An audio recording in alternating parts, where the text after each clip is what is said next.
hopefully you can see my PowerPoint again. Do let me know if you can't. I just need to bring it up as well so that I can see it, because I can't see it at the moment. Right, there we go. Yes, so otherwise, I'm just going to carry on and try and whiz through. Unless you're contributing, obviously just try and keep muted.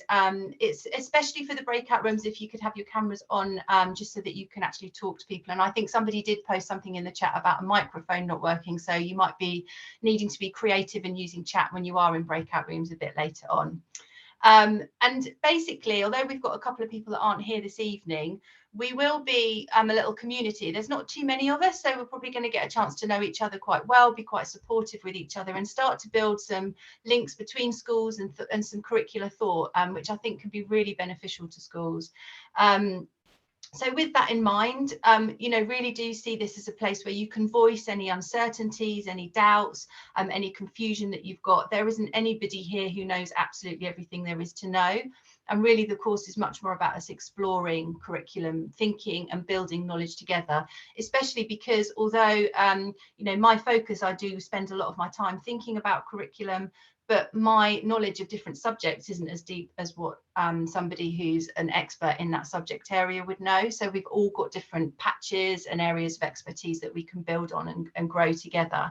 And that's why I think this has been quite a difficult course to prepare, because I was really conscious that we want to be able to benefit from it. So you want to come and feel like you're getting something out of it, but also knowing that different people have different levels. We've got primary specialists here, we've got secondary specialists, we've got people who've been leading subjects for a while, we've got senior leaders, so we have a huge range of knowledge and experience, but hopefully we can make it work. And the way that I've set it up so that you're thinking about a particular subject area, and I'll talk about this in a bit more detail later, will mean that you can get what you need to out of the course, and there'll be something that will prompt some thought for you to think about how you can develop your own practice.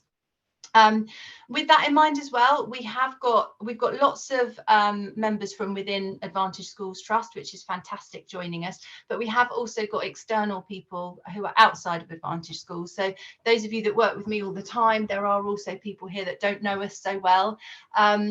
So one of the things I did just want to mention is obviously respecting confidentiality within the meeting. Obviously, there's the caveat of any safeguarding concerns. We would act appropriately.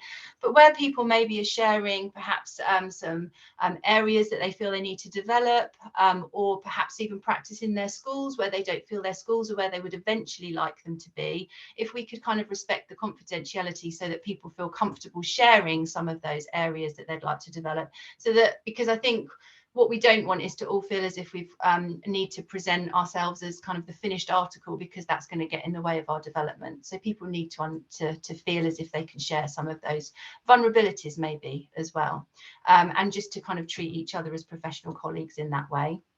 So as I said, there's lots of opportunities throughout the course planned for you to work together and for you to kind of build knowledge together. And later on, not tonight, but in later sessions, there'll be kind of polls and quizzes just so that we can check understanding. I'll be using the chat to enable you to participate, and I'll also be kind of using questions and asking people their opinions and views on things. So as I said, anything's unclear, just unmute and let me know. Or if it's kind of a bigger, more sort of meaty question that you'd like to get into a bit of discussion about, if you want to save that for the end, and we can come back to that. So tonight, I'm just going to start off with a little bit of the rationale for the whole course before we start to look at the overview of what's involved, and then start to get into the meat of it and talk about curriculum leadership and what that might mean.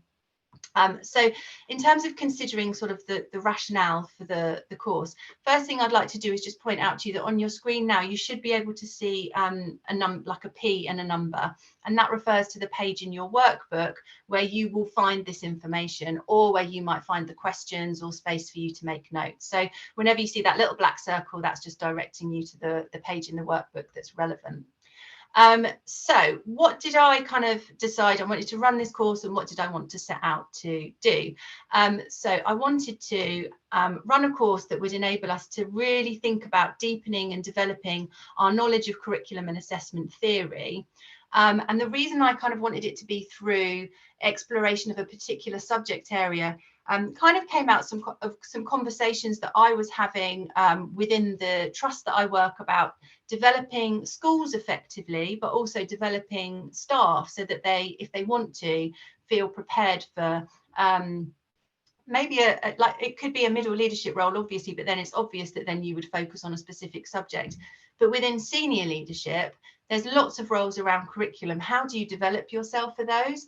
And I think the best way is to understand curriculum theory, but you need to make it relevant to a particular subject area that you know well, because once you've thought about and explored all of the different ideas with a specific subject in mind, it then enables you to put that kind of theory into practice, and then you can think about its relevance to other subjects. And it will be different in other subjects. Like, subjects are really distinct in the way that curriculum works within them, and the way curriculum impacts on them. So it will be different, but by viewing it through the lens of a particular subject, it can open up that world and make you really develop the thought so that you can then apply it elsewhere.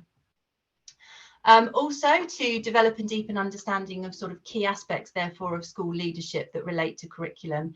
So there are particular things, I think, around leading teaching. So if you're leading in a subject area, what do we need to think about how we develop teachers to teach that subject effectively?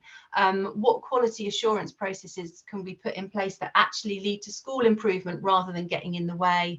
And how do we know? How do we know that the curriculum in a particular subject area is a good curriculum? Like, how do we make those value judgments? So it was to explore and to think about some of those issues. And as I said, I've tried to make it possible that this course could develop the practice of someone, whether they are already managing a department, whether they're aspiring to manage a department, or actually, if as a subject leader, they're line managing departments. So it could involve lots of different aspects of the role of curriculum, but it would be about scaling it up and doing it at a different level.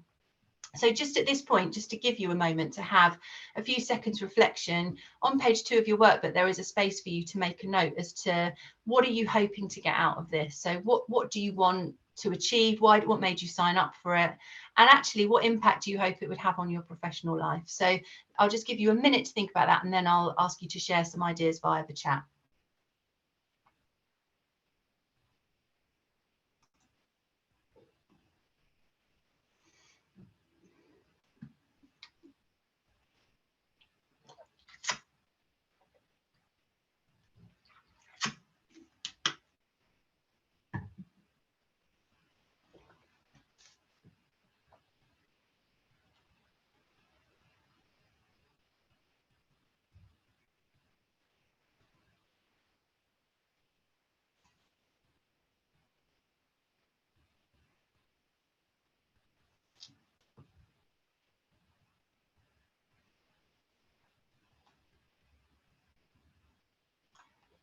So when you're ready, just very briefly, if you wouldn't mind just popping in the chat, just like a headline, like what are you hoping to get out of this? Because it's really useful for me as well to understand why people are here and what they're hoping to achieve.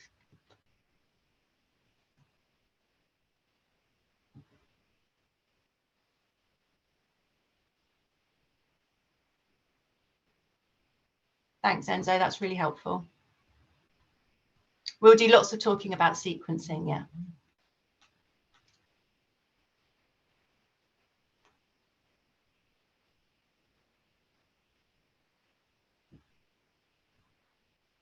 So a bit more on sequencing, great. Making sure that the curriculum is impactful. Nice, looking at the theory of curriculum and making sure that a specific area is aligned, really good. Growing in confidence, so really important as well, where we've got people growing in confidence about kind of what we said about respecting people's, where they're coming from, and what maybe some of the areas they want to develop are, so that they can be really transparent about that. Coordination, great.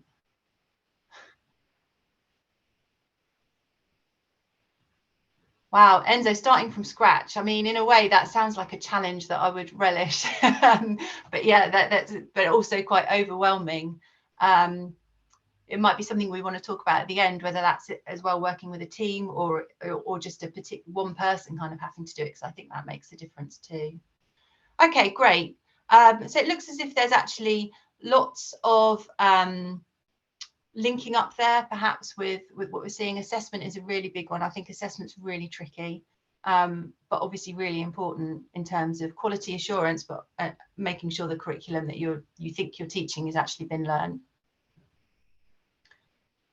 and more on sequencing. Okay, that's really helpful. Thank you. And the chat all gets shared with the recording, or gets kept with the recording. So I'll be able to refer back to this and think about it as I plan future sessions as well. Okay, so I'm going to just talk now about the general overview before we start to get into the kind of core parts of tonight's session, which I've actually, because it's quite big, it is in your booklet as well. But the aims of what we'll explore is, I'm really hoping that I'll be able to act as a support for you, exploring your curriculum theory through a lens of a particular subject, so that you can think about a developmental outcome that will work for you. And that will depend on what your current stage of development is. So it might actually be that you want to sit down, you know, Enzo, with your blank bit of paper starting from scratch, and map out what you want your curriculum to look like. But for others, you may have that. You might be at the point where you're maybe refining the curriculum. Maybe you are sharing it with a team, or maybe you're supporting departments to encode their curriculum. Maybe it's much more around the subject pedagogy that works well with that curriculum. So that idea of kind of enacting it. What does it look like in the classroom when we begin its life? Is it about assessment, or actually are you thinking about how do I quality assure it? How do I ensure it continues to develop? So we'll cover all of those things, but then there'll be kind of like a jumping in point for you, which is where you feel you start to actually work on the thing that will help you have impact in your school. And what you'll find is on page 3 and 4 of the workbook, you've got a weekly overview of what we're planning to study. So I really wanted to share this with you up front. Obviously, it was very helpful for me to make sure that I've got a sequence in terms of the curriculum that we will cover, but also for you to have a chance to think about, is this what you wanted to get out of it early on, so that you're not kind of coming week after week wondering, is this actually useful to me? So I'm just going to give you a moment to look through that, because I know you can't read it whilst you're talking to me. So on page 3 and 4, just have a quick look at the overview. It doesn't have to be in loads of detail, and then I'll give you a minute or so to look at that, and then I'll elaborate on a couple of points.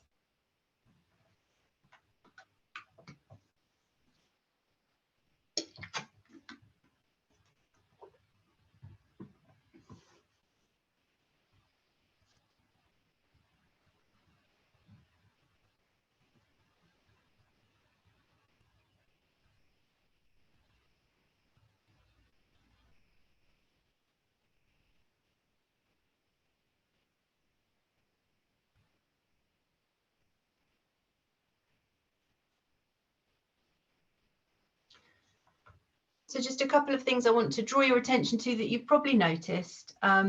One is that there are reflection weeks in there. So not every week will involve a live session. So where you've got kind of a reflection week, my intention is that you will still get a workbook for that week, and it will be very structured around what you can be doing that will build on the live sessions that we've had. And that's to really give you a chance to put some things into practice, to do some planning. So you've got a little bit of headspace between sessions to apply things, but it will be structured and there will be support there. And I can be available as well at those times still to support you if you have particular questions, almost like kind of a workshop. The reading will also be provided. So actually in the workbook, you've got the links already there if ever you couldn't find some of the weekly reading. There are a couple of weeks where you are directed to a chapter from a book, and this is the book on the left, which is on your screen now, which is the curriculum, the Research Ed Guide to the Curriculum. I have bought you all a copy of this book, so that is on order now, so I've been told it should be delivered to me tomorrow.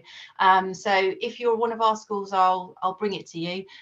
If you're not one of our schools, I'll get it posted out to you, because there are some weeks when there's some reading from there that I was going to set, but the other reading is linked.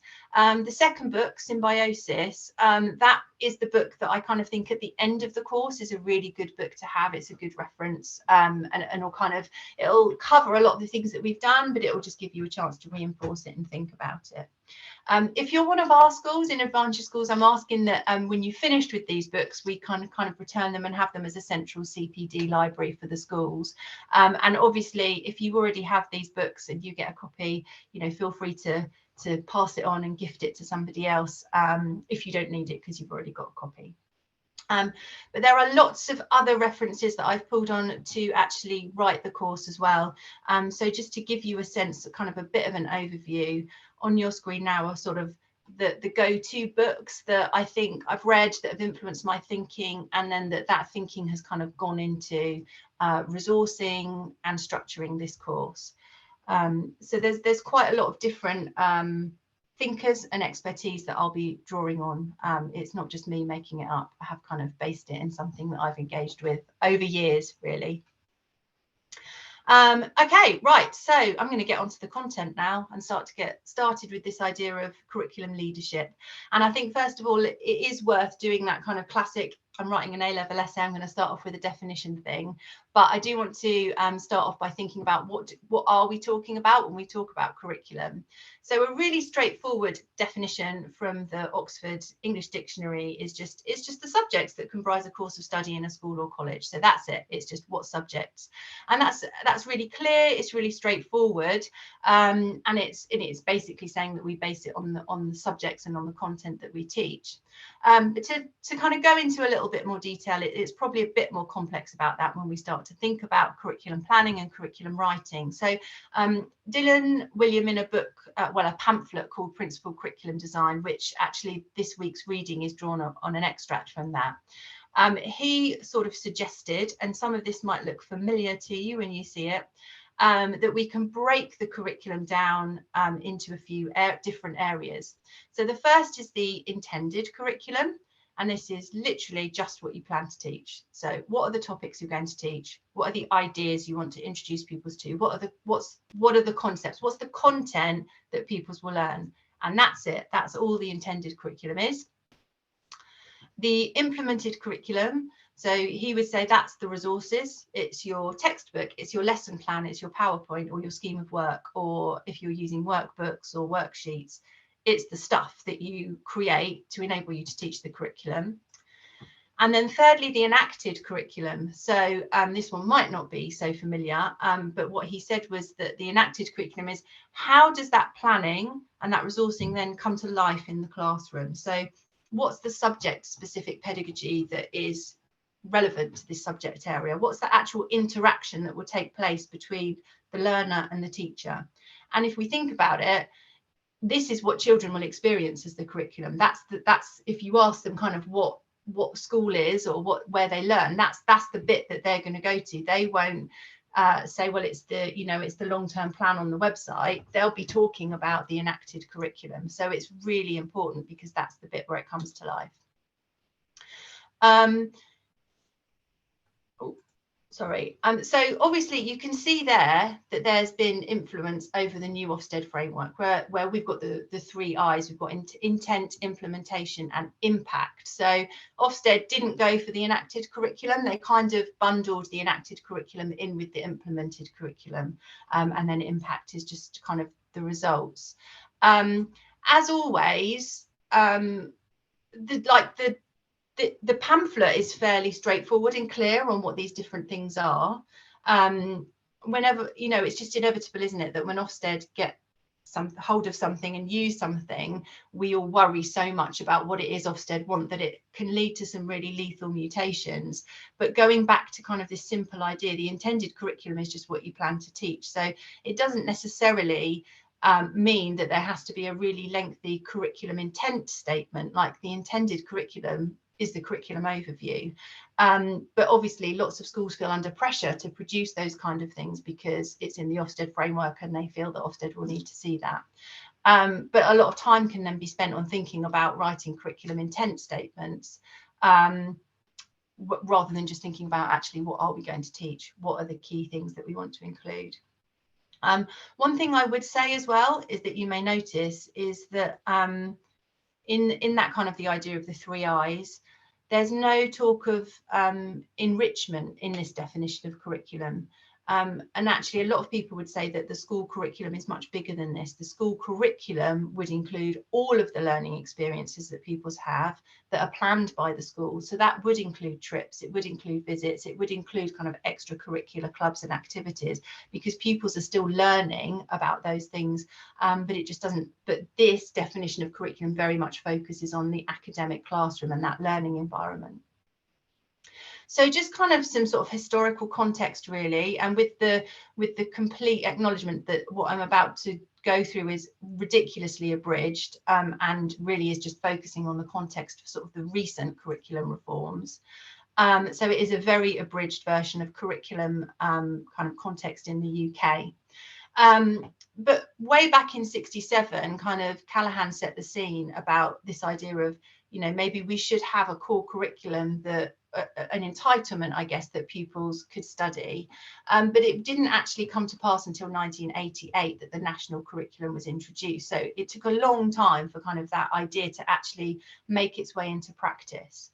And you know, the national curriculum has undergone many revisions since that original implementation of it, a lot of the time slimming it down, but also a lot of the time refocusing it slightly on different aspects of the curriculum.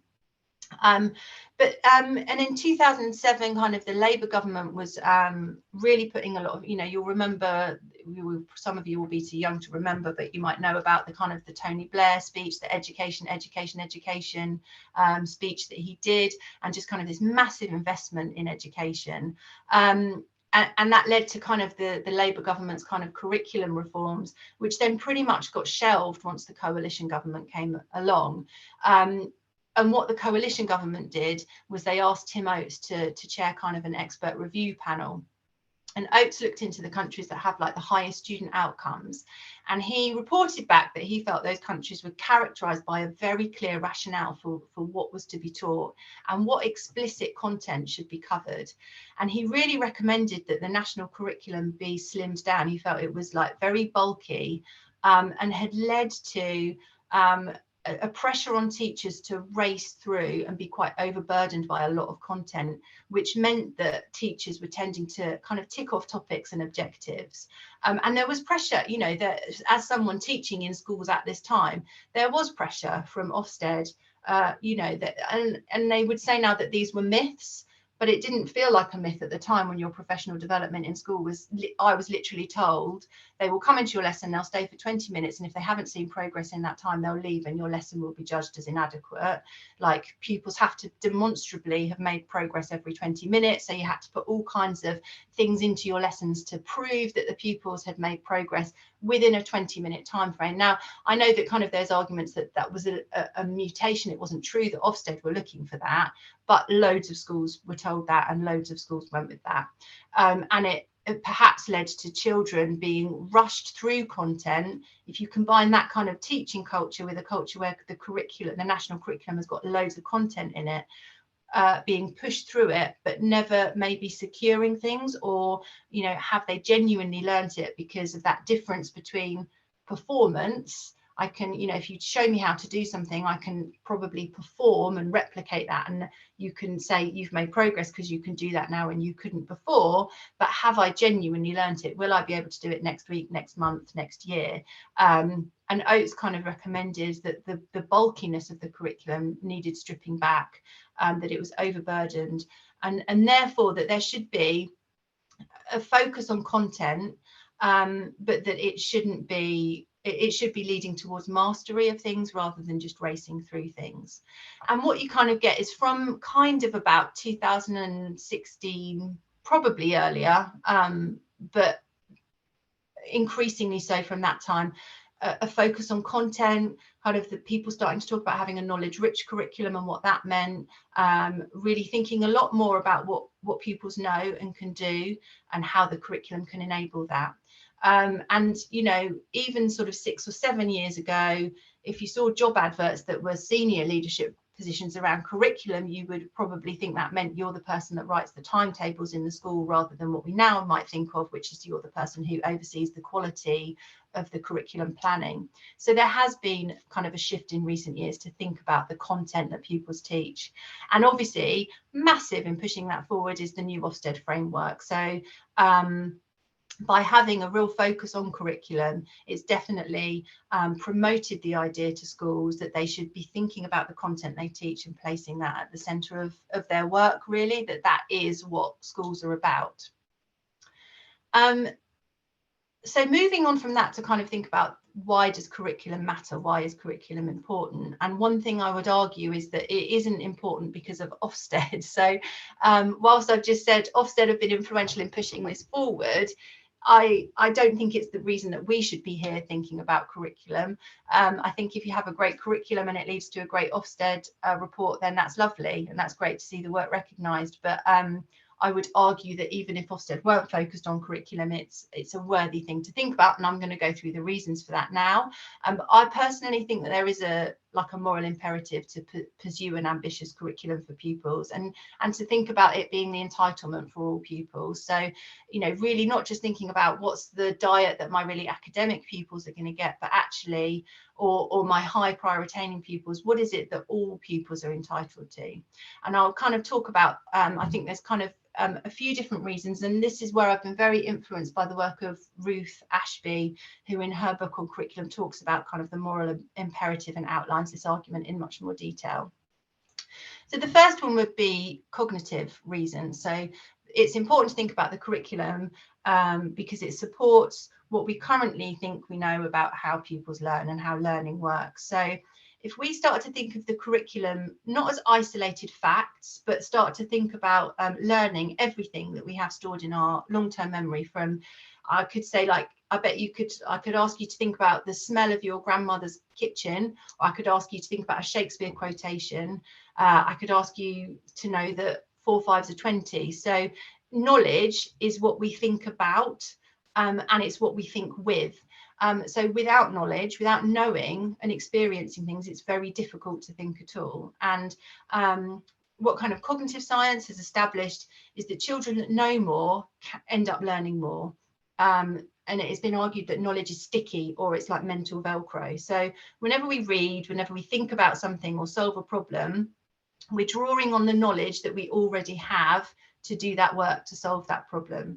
So therefore, the more we know, the better quality the knowledge is that we have at our fingertips, the better equipped we are to be able to solve problems and to do things successfully. The thing is that we probably, as adults who have been educated, like, you know, we're all teachers, so we're all at a high level of education. A lot of that knowledge is now tacit to us. And when I talk about tacit knowledge, it's like that knowledge of a process or of a physical skill maybe that you've mastered to the point where you would actually struggle to articulate it. And a good example of this is thinking about phonics, actually. Kind of when you're reading text, you are not consciously sounding out the individual phonemes and blending them together to create the words. It feels automatic to you. It's only if you're faced with a really complex word that you've never seen before in your life that you probably revert to using those decoding skills to break it down and to work out how you and think about how would I pronounce that word. But most of the time it just happens and it feels like an automatic process. So it's really difficult then, when you're dealing with something that's tacit knowledge, to recognize that actually you are still drawing on your kind of knowledge of that process to be able to do that. So the argument there would be, cognitive wise, that giving pupils an education that is really rich in knowledge enables pupils to think better, solve problems better, critique better, and to learn more in the future. And this is what's sometimes referred to as the Matthew effect, which comes from the Bible, which is like, I'm reading this off my screen now, but for everyone who has, more will be given and he will have abundance, but from him who does not have, even what he has will be taken away. And this is used in economics as well, this idea of those who have money can invest it and they can make more money, and those who don't have any money don't have those opportunities, so they end up poorer. But the argument is that the Matthew effect works with knowledge as well. If you've got a bit of foundational knowledge, it's much easier for you to build on it and learn more than if you're lacking. And when you're lacking knowledge, you end up not remembering things that you're taught because you haven't got that kind of mental Velcro for the new knowledge to stick to. So that's kind of the cognitive argument for all the things you mentioned, like thinking about sequencing the curriculum. How do we sequence it so that we build on and develop people's knowledge? Kind of the socio-economic argument would be the idea that whilst it isn't the only goal of a great curriculum, a really good curriculum can lead to pupils getting or being better equipped to get good qualifications. and that will open up careers to them that might otherwise be out of bounds for them. Careers that demand a high level of qualifications. So when we think of it in that way, a really good education is a factor in economic success for individuals, but also for society, because it means we have highly qualified people able to do jobs that require high levels of qualifications. But kind of on an individual level, like we know that, you know, and the pandemic's really brought this to light, hasn't it? We cannot prioritize health and well-being for people without also considering their economic well-being. We know that poverty is a hugely significant factor and has so many life-limiting consequences for individuals. So actually, by enabling pupils to have a secure socio-economic future, whilst it sounds very, you know, capitalist and consumerist, but actually in reality we are talking about things that change people's lives at a very basic level, of giving them access to things that can make them live longer at a very, you know, blunt level. So it's a worthwhile pursuit for that purpose. In terms of democracy, having a really good understanding and an informed view of current affairs is contingent on our knowledge. You know, what we understand about what's going on in the world is influenced by our education. And I would argue that all of our students are entitled to follow public affairs, public commentary, to be able to question and challenge ideas, and to be informed enough to actually participate in healthy democracy. So to be able to check on the threats such as fake news, to recognise propaganda, to be able to recognise extremism, all will serve them well. And then intellectual. So this is the bit where maybe it, you know, it perhaps does drift over into sort of what's your ideology here. But if you think about it, human civilization has been evolved in this pursuit over thousands of years of trying to make meaning in the world that we live in. And that might be through describing the truth, so uncovering and describing the truth for others. It might be through solving problems, or it might be through representing things, creating beauty. And that knowledge has been passed down and built upon in some disciplines over thousands of years. And that knowledge grows and it changes all the time. It's not something that just exists. It's something that we're always building on and uncovering. And kind of the quote that's often said is the quote of Newton, where Newton said, "If I've seen further, it's by standing on the shoulders of giants." Like, this idea of Newton could only achieve what he achieved because he had scientists before him that had discovered things and that had achieved what they'd achieved, and he could benefit from their knowledge. So referring back to their work. But also I read in a David Didell book that it's thought that Newton knew all there was to know about science at the time that he was working. So he was so knowledgeable about science, he literally had studied kind of the entirety of the subject, and that would actually no longer be possible. Like, we now have such a vast body of knowledge in scientific pursuit that no one individual would have a life long enough that they could have studied all of that. And that's massive. Like, that's a massive achievement that humanity has made. And we're at kind of a point in history and where all of this has been established. And that's the same in other subjects too. So, you know, over time, knowledge has kind of been categorized and it's been shaped by disciplinary pursuits. So, you know, at some point, science became a discipline that was distinct from history, that was distinct from mathematics. And those disciplines each have their own rules and their own parameters, their own ways of looking and understanding the world. And we'll talk about that much more next week when we talk about kind of the subject disciplines that we teach in school. But in terms of the why curriculum matters, that ongoing conversation of humankind that has taken place over the ages and outlives all of us is the entitlement of the pupils that we teach. They have a right to take their place within that conversation, regardless of their household they come from or their background. And also those who have established some of that knowledge up to this point, they deserve as well to have their voice and their work shared too. So I've given you kind of you know, quite a lot there in terms of thinking about why this is important beyond just because it's our job or because Ofsted. And what I would just want to do is give you a moment before we go into breakout rooms in a second, just to think about, of those kind of 4 arguments for curriculum, which do you find particularly compelling? Like, do any of them really speak to you? You know, you might find something, well, I'm not really that fussed about the democratic argument, but it's really important to me that my pupils learn, so I think the cognitive argument is really compelling. Like, and why is it that you would prioritize that? It's fine if you kind of think they're all important. It might be that you would like to put forward different ideas. So I'm just going to give you a moment now on page 4 of your workbook just to jot down your initial responses, and then I'll ask you to go into breakout rooms and share with a slightly smaller group.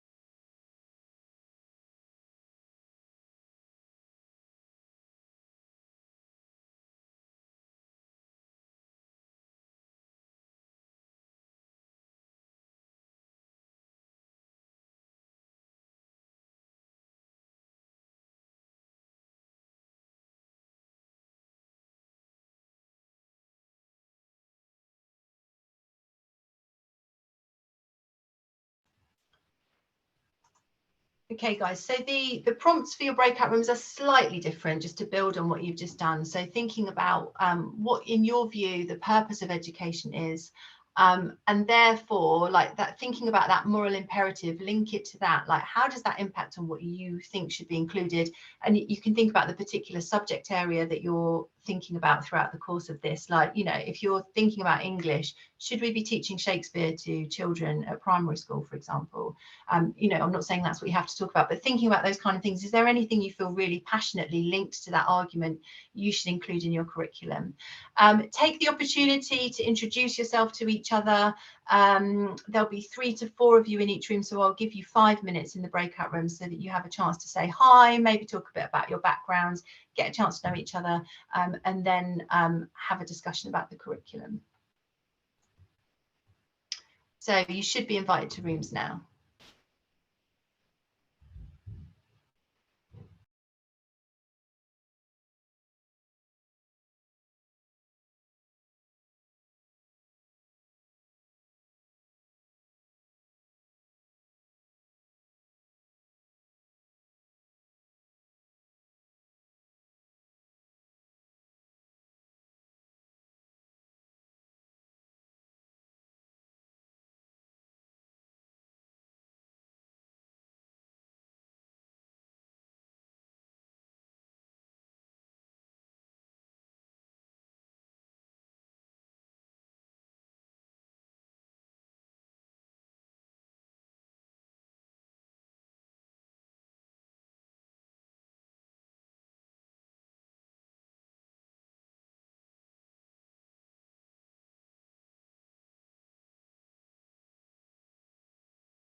Hello, welcome back everyone. So because we lost a bit of time at the beginning, I'm not going to ask kind of each breakout room to feedback, but what I can do is if there was any areas of uncertainty or things you particularly like to talk about, we can you can stay at the end if you want to. So I'm going to talk now a little bit about different views of what schools should focus on. And one of the things I'm going to talk about is the sort of the focus on 21st century skills. And whether schools should focus on those skills. So in sort of the early 2000s, a group of businesses, not-for-profits and government agencies came together and created the Partnership for 21st Century Skills. And they really wanted to, what they were thinking about really, they said, was best preparing students to succeed in the 21st century. So obviously all schools want their pupils to succeed, but I guess a new millennium came along and it was like, what's the new millennium going to bring? How are we going to support pupils with this? But also there was very much a focus on kind of in the world of work, because there were changes to the world of work. And there was a bit of a sense of like, the world is changing. There's lots of IT, there's lots of artificial intelligence coming online. There will be fewer physical jobs in the future. So jobs that involve kind of manual skill are likely to dwindle because those jobs can be done by machines. And therefore, we probably need a workforce that are really good at thinking.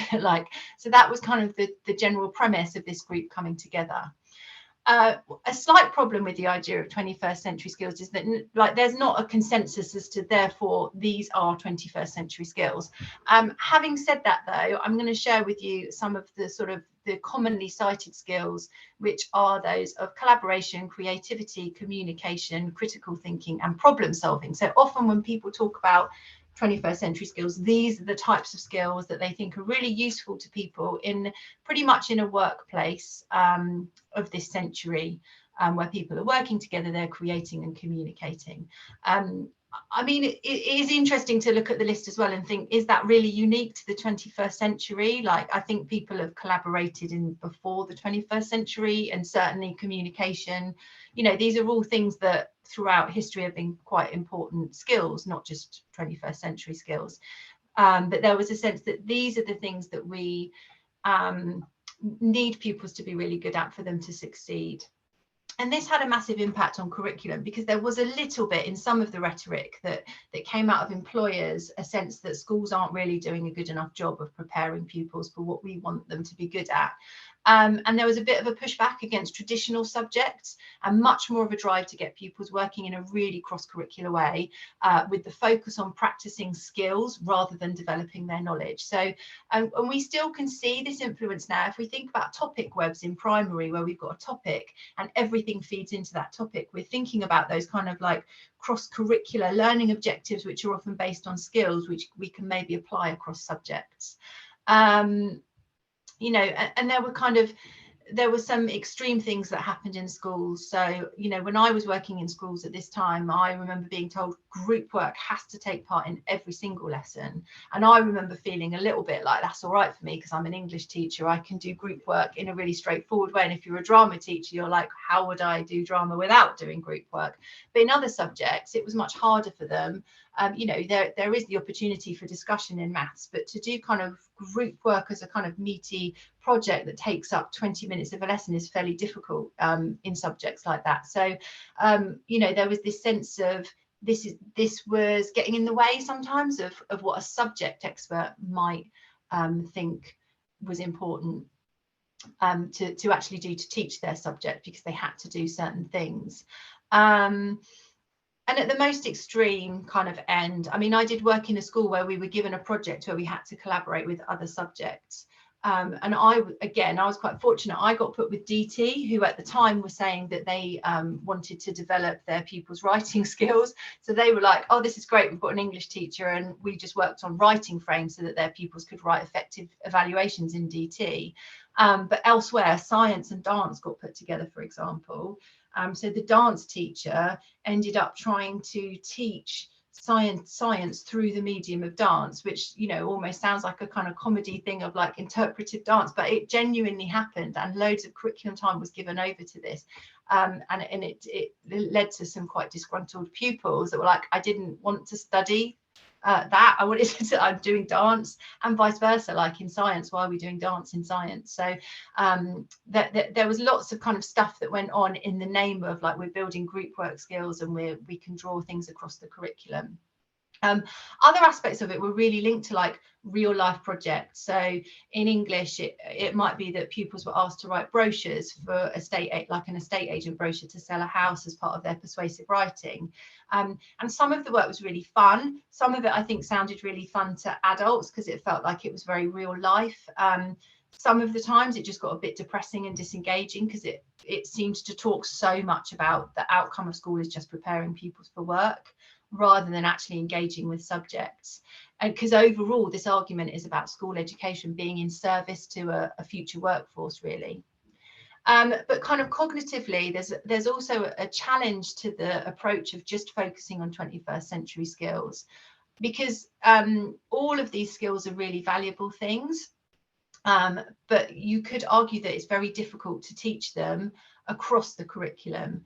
That it's not necessarily a skill that you can master, which you can then do in every domain. So a skill, kind of as we tend to mean it, is that it's something that we do very well as a result of sustained practice. So if we take critical thinking as an example, I'm like, without wanting to blow my own trumpet, but because of my years of English teaching, I'm pretty good at thinking critically about the English texts that I've taught for years and years. So for example, Macbeth, I've taught it so many times that I'm fairly confident that I know different critical arguments around it. I can confidently critique a pupil's argument. I can support that critique with lots of evidence and analysis of my own. And I know it's because I know the text inside out. I know key quotations, I know moments from the text, and they're all at my fingertips, which enables them to do that. So I can think critically about Macbeth, drawing on my knowledge and experience of the text and of teaching it, the conventions of the study of literature, and using therefore my own analytical literary skills to construct an argument. I'm really awful at thinking critically about maths. If you asked me to think about mathematical proofs, I would run aground because I didn't study maths beyond GCSE. And there's a real difficulty in transferring skills across domains. You know, how you problem solve in DT will be different to how you solve a problem in maths. How you're creative in science in coming up with solutions to problems will be different to how you're creative in art. So when we're learning, we do struggle to transfer skills from one area to another. So teaching them as discrete skills can be very difficult and not necessarily an efficient way to spend pupils' time.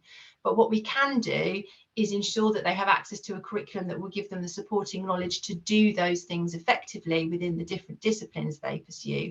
And actually then you have lots of concepts that you can take across the curriculum. So an example just that comes to mind is the concept of, like, you know, understanding romanticism is pretty important in English literature, but it's also pretty important in art history.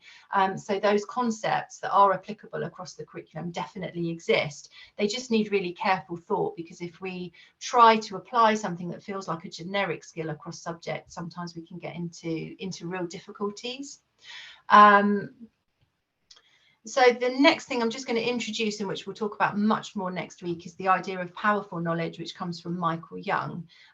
Because if we kind of acknowledge that it's really difficult to shape a curriculum around generic skills, and that rather we should be thinking about subject knowledge, one of the questions we could ask is therefore, like, what knowledge do we prioritize?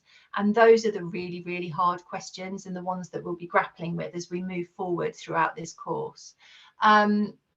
So the idea of powerful knowledge is this idea that some knowledge has more power than other knowledge. And as I said, we'll look at this in much more detail, but just to introduce you to the general ideas, Young argued that powerful knowledge it's distinct from common sense.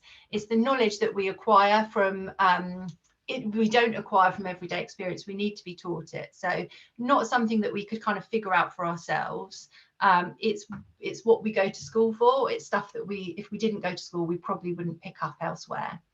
And he talks about the importance of discipline. So he talks about this is knowledge that is related really systematically. So concepts that are grouped together by different subject disciplines, and that makes it really specialized. It's knowledge that's developed with a very clearly defined focus or field of inquiry.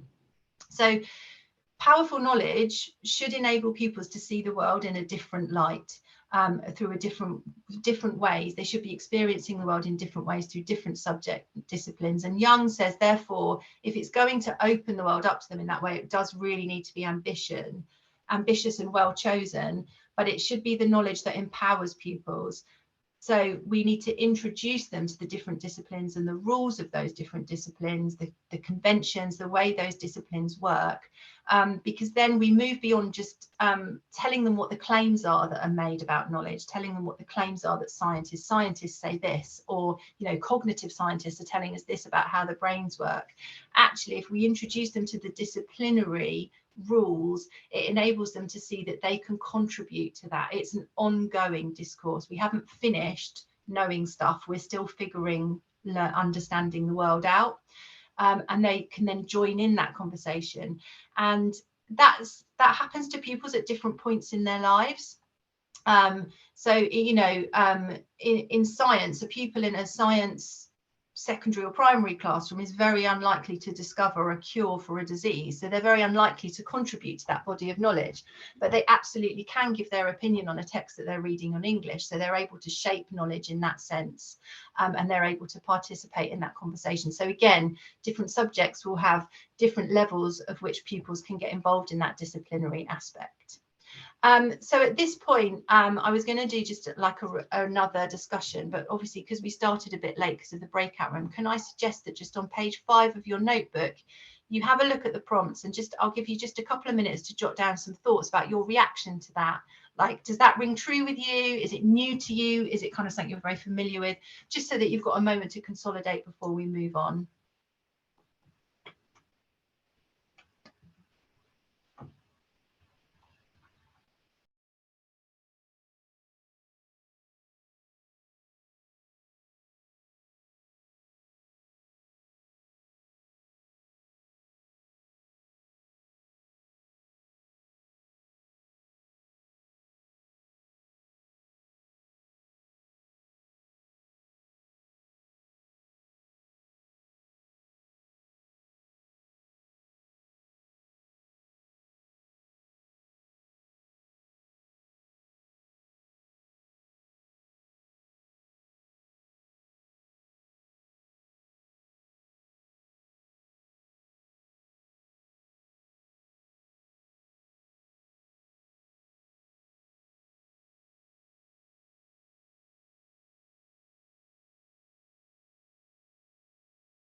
So what we'll do, we'll come back to those sort of reflection questions in the workbook at the beginning of next session, and we'll build those into kind of a bit of a discussion review of what we've done this week, but also a review of the reading that I'm recommending over the course of the week. I promise you they're not actually that long. So you should have the link in the workbook to, and I'll also send it out on a follow-up email, but to those extracts I mentioned from the Principled Curriculum Design. So it says chapters 1 and 2, but it's not like a big chapter from a novel. They're fairly brief, and just kind of goes over why educate, and then a bit of detail on what is curriculum.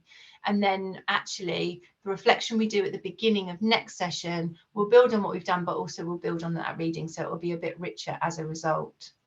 Could I also ask, bear with me a second, if you haven't already had a chance to, if I pop in the chat now, just the Google form link, if you could just take a second to fill that in before you log off tonight, that would be great. Just so that I've got everywhere in one place, what everyone's hoping to, what subject they want to focus on. So that link's there if you haven't had a chance to fill that in yet. And thank you to those of you that have.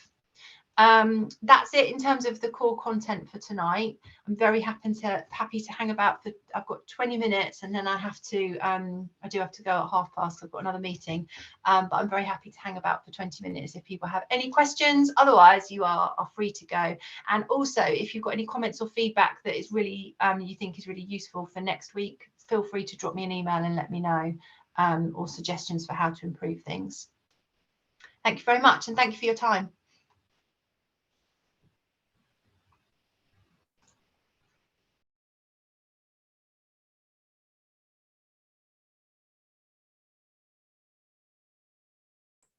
Thank you.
Thanks, Enzo.